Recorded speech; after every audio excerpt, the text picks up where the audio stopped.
కానీ సందేశం ద్వారా మన ముందుకైతే వచ్చారండి.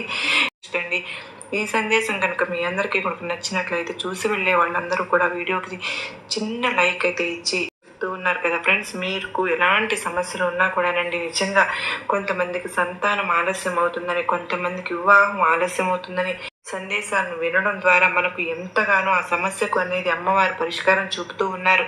విందామా? మరి బిడ్డ, నీ జీవితంలో ఎన్నో సమస్యలతో అయిపోతూ జీవితాన్ని ఎలా ఈదాలో అర్థం కాక ఎంతో మదన పడుతూ ఉన్నావు. కానీ ఈరోజు రాత్రి 10 గంటల లోపు నీ జీవితంలో ఒక అద్భుతమైనటువంటి సంఘటనను తప్పకుండా చూస్తావు. ఎప్పుడు కూడా ఇలానే చెప్తారు, దుర్గమ్మ ఏ సందేశం చెప్పినా కూడా మాకు అసలు జరగడమే లేదు. ఏం తప్పు చేశామో తెలియదు, ఎవరిని ఏ మాటలతో హింసించామో కూడా తెలియదు, మేము ఎవరిని కూడా బాధ పెట్టలేదు, కానీ ఇలాంటి కర్మను మేము ఎందుకు